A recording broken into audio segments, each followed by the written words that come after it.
नमस्कार दोस्तों। ये जो घटना राजेश के साथ घटी है, शायद इसे सुनने के बाद आपका दिल एकदम दहल उठे। अगर आप लोग भी राजेश की तरह कभी गलती करते हैं, तो आज से सावधान हो जाइए। कभी किसी के साथ ऐसा भूल कर भी मत करना, नहीं तो आपको भी ऐसे राजेश की तरह पछताना पड़ेगा। तो चलिए दोस्तों, कहानी को जल्दी से शुरू करते हैं बिना समय गंवाए।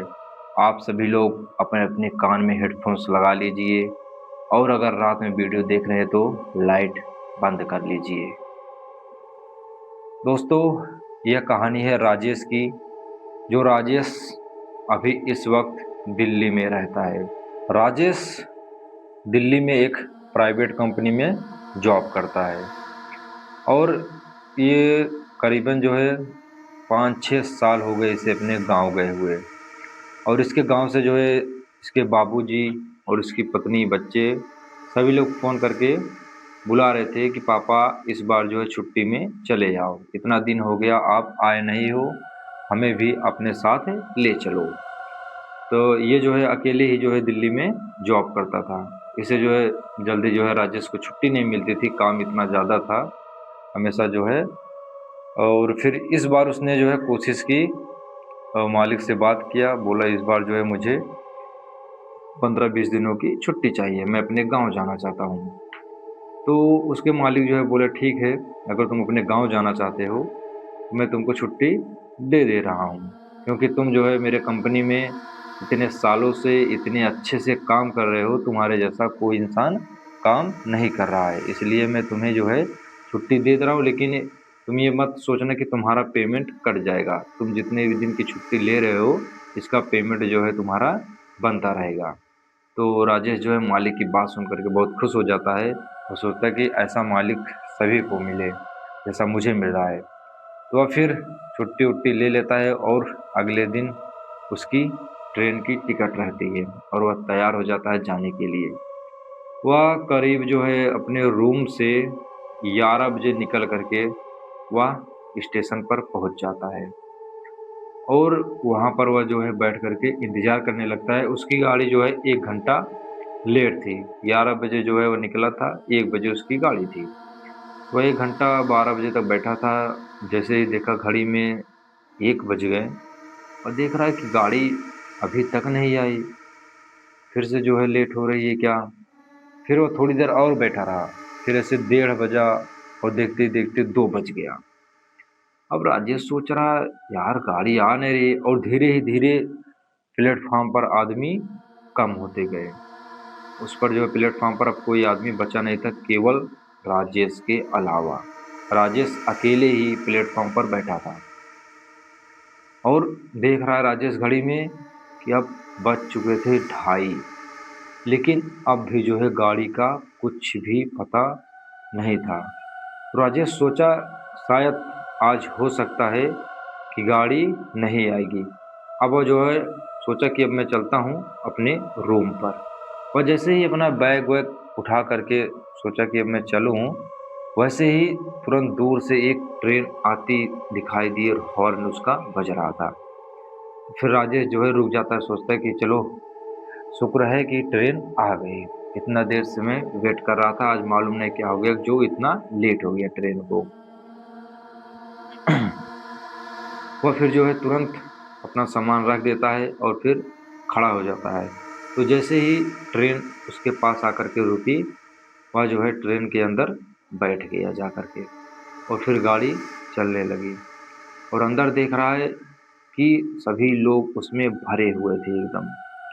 उसे जो है बैठने की जगह नहीं मिल रही थी। तो कैसे भी करके वह जा कर के एक सीट पर खाली थी, वहाँ पर आदमी लोग बैठे थे, वह एडजस्ट करके वहाँ पर बैठ गया। और गाड़ी करीबन ये समझिए कि 1 घंटे से लगातार चल रही है, चल ही जा रही है। राजेश जो है देख रहा है ट्रेन में जितने भी लोग हैं, कोई किसी से बात भी नहीं कर रहा है। बस सब लोग चुपचाप ऐसे सिर झुका करके ऐसे बैठे हुए हैं, ऐसे मानो जैसे सब लोग एकदम खामोश हैं, सदमे में हैं। राजेश जो है इतने लोगों को देख करके अचंभित हो गया। सोच रहा है इतने लोग काहे बात नहीं कर रहे हैं। और फिर अपने बगल वाले सीट में से बोलता है, भाई साहब आप कहाँ जा रहे हो? आप आपका गांव कहाँ है? आप शहर जा रहे हो? कहाँ जा रहे हो? लेकिन कोई जवाब नहीं। जो उसके बगल में आदमी बैठा था बस उसको ऐसे घूर से देख रहा है, लेकिन कोई भी आदमी जवाब नहीं दे रहा है। अब राजेश जो है सोचने लगता, मालूम नहीं क्या हो गया इन लोगों को, ऐसे ऐसे घूर करके देख रहे हैं। फिर थोड़ी देर बाद राजेश जो है उठ करके बाथरूम की तरफ जाता है। और जैसे ही बाथरूम की तरफ गया और जब वहाँ से निकल के आया, तो जिस वो बोगी में बैठा था उस बोगी में आते ही ऐसे राजेश की जो है एकदम हालत खराब होगी, समझिए। ऐसे एकदम देख करके चौंक गया। क्यों? उसके बोगी में जितने भी लोग थे सब के सब गायब हो चुके थे। कोई भी इंसान नहीं था, बस केवल राजेश अकेला था। अब वो आकर के देख रहा है इधर उधर चारों तरफ कि सभी लोग गए कहाँ। और फिर उसने सोचा कि अगर मेरी बोगी में नहीं है तो फिर दूसरे बोगी में भी देखता हूँ, उसमें भी लोग बैठे हैं। तो वह जैसे ही दूसरे बोगी में देखा वो भी खाली, तीसरे में देखा वो भी खाली। ऐसे देखते देखते वह देख रहा कि ट्रेन में कोई है ही नहीं, बस केवल राजेश अकेला ट्रेन में बैठा है। अब राजेश डरने लगा। अब वो समझ नहीं पा रहा कि राजेश के साथ हो क्या रहा है, कि अभी तक पूरी बोगी भरी थी, इतने लोग थे, ये सब के सब अचानक कहाँ गायब हो गए। फिर वह जो है हैरान होकर के बैठ जाता है। और फिर थोड़ी देर में एक लड़की उसके बोगी में आती है, ऐसे उधर से दूसरे बोगी से निकल करके आ रही होती है। और वह राजेश को जब देखती है और बोलती है, तुम इतना खामोश क्यों हो? राजेश उसे देख करके, जब उसे देखता है तब वो सोचता है चलो भाई कोई तो है ट्रेन में, तो मतलब उसके दिल में थोड़ा राहत सी आती है, जो एकदम घबराया हुआ था। वह फिर उससे पूछने लगता है, इस ट्रेन में जब मैं बैठा था तो इसमें काफ़ी लोग थे, लेकिन अभी इसमें कोई नहीं है, सब के सब गए कहाँ?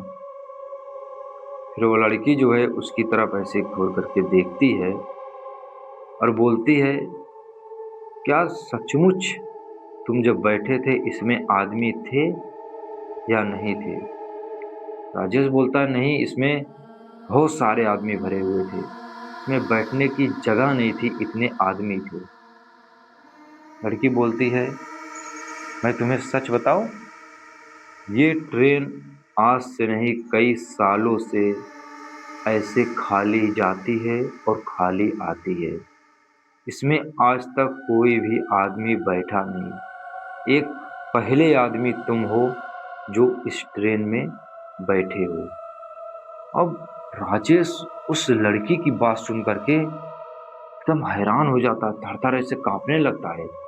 वो सोचता है ऐसा कैसा हो सकता है, मैं स्टेशन पर खड़ा था, ये गाड़ी रुकी, इसमें इतने लोग थे, मतलब उसे कुछ समझ ही नहीं रहा था कि उसके साथ हो क्या रहा है।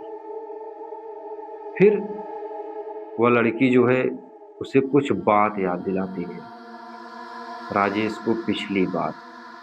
वो बोलती है कि अच्छा, तुम्हारा नाम राजेश है ना? राजेश कहता, हाँ मेरा नाम राजेश है, लेकिन तुमको कैसे पता चला? वो लड़की कहती है, फिर मुझे सब कुछ पता है, लेकिन तुम्हें कुछ नहीं पता है। तुम याद करो, आज करीब 5 साल पहले तुम इसी ट्रेन में चढ़े थे और तुमने एक लड़की को धोखे से मार दिया था। तब राजेश उसकी बात सुन करके तो एकदम ऐसे खामोश हो जाता है। वो फिर सोचने लगता है कि वह पिछले साल उसके क्या हुआ था। राजेश शादी होने से पहले राजेश जो है किसी उसी के गांव से एक दूसरी लड़की से अफेयर था। वह उससे शादी का वादा दे चुका था करने के लिए, लेकिन राजेश लालच में एक दूसरी लड़की से शादी कर लेता है, पैसे की लालच में, क्योंकि उस लड़की का पिता बहुत अमीर आदमी था। उसे बहुत सारा पैसा मिला था और राजेश उस लड़की को छोड़ देता है। जब वह राजेश दिल्ली के लिए निकलता है गांव से, तो वह लड़की उसके पीछे पीछे भाग आती है और वो राजेश को जाने नहीं देती है। कहती है तुमने मुझे धोखा दिया है। लेकिन राजेश उसकी बात नहीं मानता है। वह फिर उसे ऐसे चलती ट्रेन में से धक्का दे देता है कि तू नीचे कूद जा। लेकिन गलती से वह लड़की प्लेटफॉर्म पर नहीं गिरी, बल्कि उसका पैर ट्रेन में फंस गया और वह ट्रेन के नीचे चली गई और उस समय उसकी तुरंत मृत्यु हो गई। और उसी दिन से वो लड़की की आत्मा उस ट्रेन में बंध गई। वह आज तक 5 साल से इंतजार कर रही थी राजेश का, और आज राजेश फाइनली उस ट्रेन में आकर के बैठ गया। जब इतना उसने सुना, राजेश को पूरी बात याद आ गई और फिर देखते ही देखते जो लड़की उसके सामने थी वह फिर अपने असली रूप में आ गई। और जब राजेश उसे देखता है, कहता है अनन्या तुम हो? फिर उसे देख करके पहचान जाता है। तब वो बोलती है कि तुमने मुझे धोखे से मार दिया था। मैं तुम्हारे लिए घर छोड़ करके आई, लेकिन तुमने मेरे साथ क्या किया? मुझे धक्का दे दिया। अब राजेश उसे देख करके एकदम घबरा जाता है और रोने लगता है। बोलता है मुझे माफ़ कर दो, ये सब अनजाने में हुआ, मैंने गलती से तुम्हें नहीं मारा। मैं अपने गांव जा रहा हूँ, मेरे मम्मी पापा, मेरे बीवी बच्चे इंतज़ार कर रहे हैं, मुझे जाने दो। लेकिन वह लड़की जो है नहीं मानती, कहती है तुमने मुझे धोखा दिया, अब तुम भी मेरे साथ हमेशा हमेशा के लिए चलोगी। और वह उसे राजेश को पकड़ती है और ट्रेन जो है सीधे मालूम नहीं कहाँ चली गई। वह जो है पटरी पर से ट्रेन गायब हो गई। और फिर अगले दिन जो है पूरे न्यूज़ खबर में खबर छप गई न्यूज़पेपर में कि राजेश, देख रहे हैं कि सभी लोग सीसीटीवी में, कि राजेश जो है उस जगह पर स्टेशन पर खड़ा था। वह एक ट्रेन में बैठा भी, लेकिन फिर उस ट्रेन का आज तक पता नहीं चला कि वो ट्रेन कहाँ से थी, कहाँ गई, और राजेश का भी पता नहीं चला। तो दोस्तों, ये थी राजेश की स्टोरी, जो एक गलती की वजह से आज राजेश को इतना बड़ा भुगतना पड़ा। आज अब उसके बीवी बच्चे सब अकेले रह गए। अगर आप सभी को यह स्टोरी पसंद आई हो, इस वीडियो को लाइक और हमारे चैनल को सब्सक्राइब कीजिएगा, और मिलते हैं बहुत जल्द अगले रहस्य के साथ।